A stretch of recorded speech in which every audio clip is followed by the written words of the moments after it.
Я на позитиве.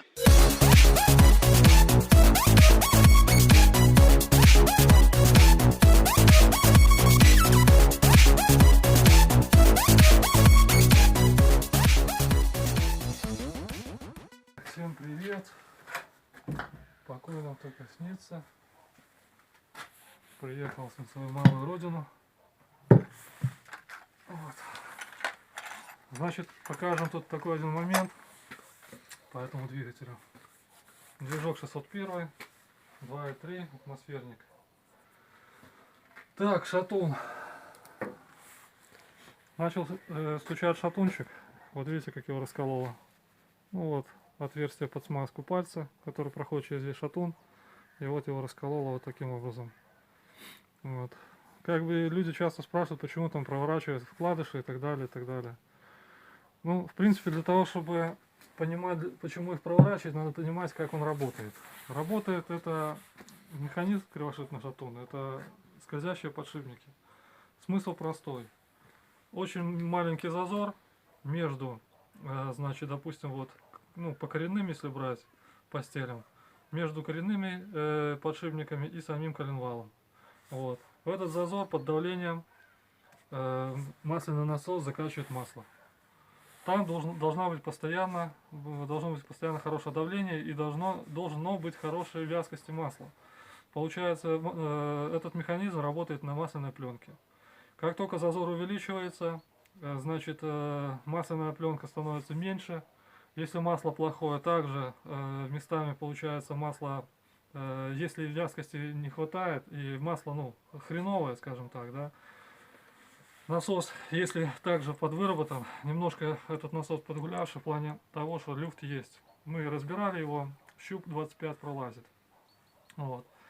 Ну, производительность вот этих насосов, в принципе, нормальная. Вот.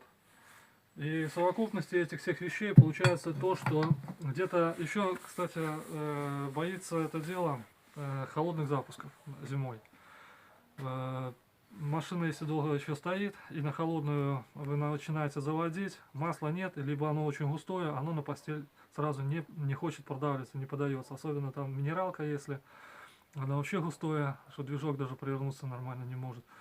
А когда двигатель вы заводите, допустим, да, или же его начинаете тягать ну, на шворке и так далее, то там идет уже износ. Он работает на сухую. Вот, значит, вкладыш, который на этом шатуне стоял. Вот, сначала было, как бы, вы услышите стук. Вот коренные постели, коренные вкладыши, они нормальные. Вот, они нормальные, они такого матового цвета. Есть, конечно, присутствует небольшой износ, но это, в принципе, все ходило. Сама постель в хорошем состоянии, но коленвал пришлось заменить. Потому что были прослаблены шейки, в принципе, и на третьей шатунной шейке мы поменяли шатун. Вот. Поменяли шатун, поставили, естественно, вместо этого. Вот. Завезли, промерили коленвал. По шейкам немножко были прослаблены шейки, остальные также где-то в сотку-полторы мы перемеряли. А на этой шейке намотала, вкладыш этот намотала на саму шейку. И все равно с учетом этого шейка имела износ порядка 20 соток где-то, да? 47,7 слезала, но, естественно, нужно было вышлифовывать под второй ремонт 47, 45, 47, 46. Шлифовщик пересмотрел коленвал, кинул его на призмы, он еще имел биение. И вся работа в совокупности рихтовка коленвала, а также прослабленные шейки надо шлифовать коренные. Все под первый ремонт, и шатунные он, естественно, порекомендовал, как в этих делах делается, под второй ремонт также перешлифовывать все, чтобы не было дисбаланса по весу. Вот. По итогу получается работа порядка $70. Предложили номинальный, ну, коленвал номинального размера за $100. Вот. Вот он был приобретен и установлен, в принципе, заводской номинальный размер. При этом, ну, вкладыши номинального размера, естественно, и так далее. Коленвал не прослаблен. На призмах также его кидали в нормальном состоянии, поставили его. Вот, ребят, немножко хочу сказать про стук. Вот это двигатель Андрея. Вот, тоже моего подписчика, моего земляка. Значит, тут получается такое, что если стук слышите, как поговорка есть такая, если стук вы слышите, рано или поздно он вылезет.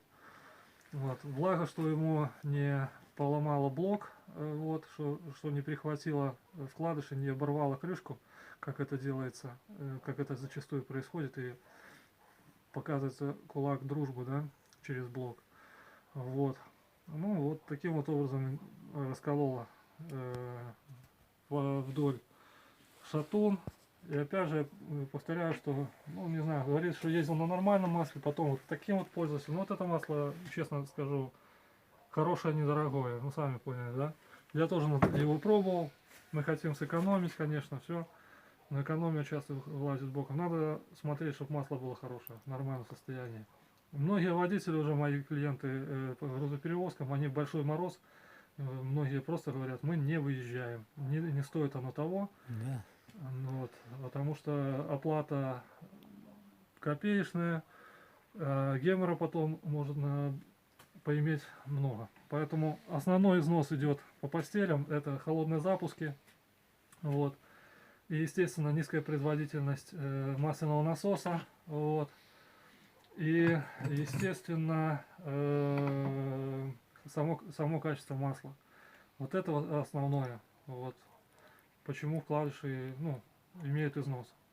Как только запускается мотор, масло сразу же должно чистое масло поступать. Также еще, кстати, фильтра, особенно фильтра стаканообразные, там где присутствуют плохие элементы, которые, ну, скажем так, быстро забиваются, либо там очень его мало, и напрямую через клапан масло идет сразу напрямую грязное, также на постели тоже имеет это значение.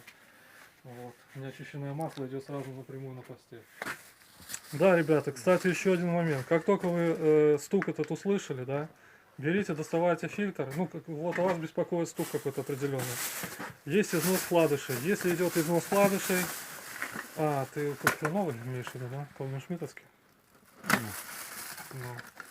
Ну, это хороший фильтр. Вот эти фильтра хорошие, колбин-шмидтовские. Как только услышали какой-то стук, нужно решать этот вопрос, не думать, что он пропадет. Вот. Надо смотреть сразу. С первого показателя скинули фильтр, разлупили там этот элемент и посмотрели. Если стружка есть, все, сразу же необходимо менять вкладыши. Если вовремя вы шатунные вкладыши заметите, коленвал очень твердый. Как правило, если появилась стружечка небольшая, и вы вовремя вот при замене масла посмотрели, увидели, либо какой-то стучок, то, как правило, можно поменять вкладыши, и дальше все будет ходить. Потому что износ, еще по поводу износа, из-за минимальных зазоров между скользящим подшипником и самим, допустим, шатуном, и самим коленвалом, да, минимальный зазор, как только он резко увеличивается, когда идет износ вкладыша, да, получается прогрессирующий такой момент. Он начинает лупить по вкладышу, вот этот вкладыш еще более-менее. Вот он прыгал вот на этом вкладыше, вот видно, или вот, да.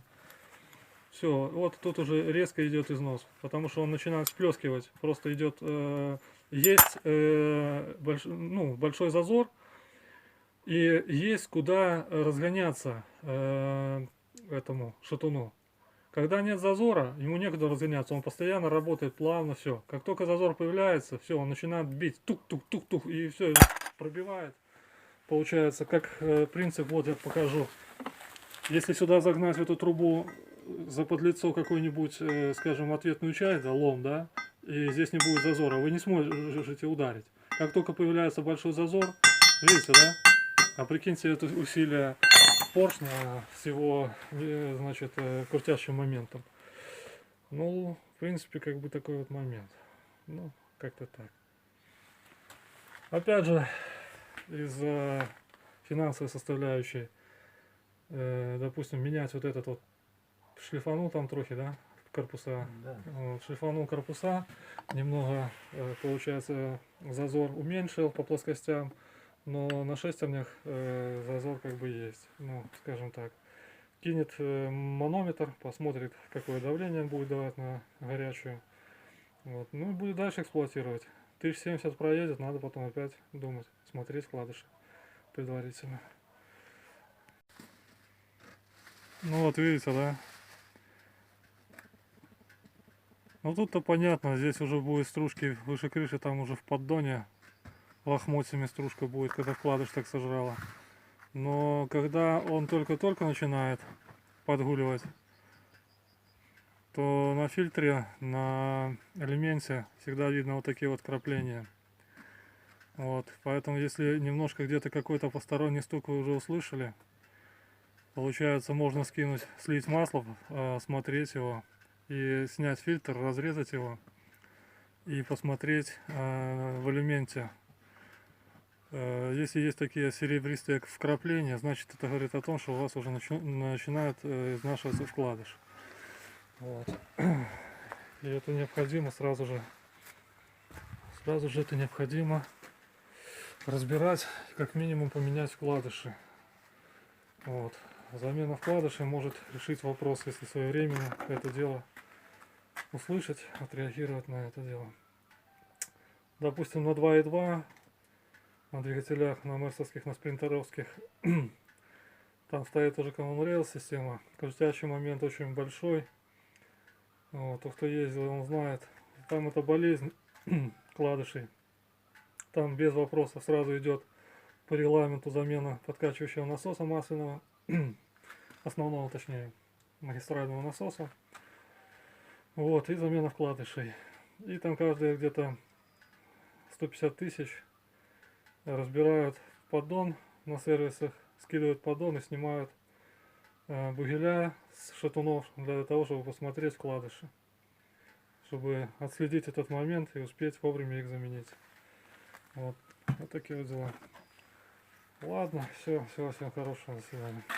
Я на позитиве.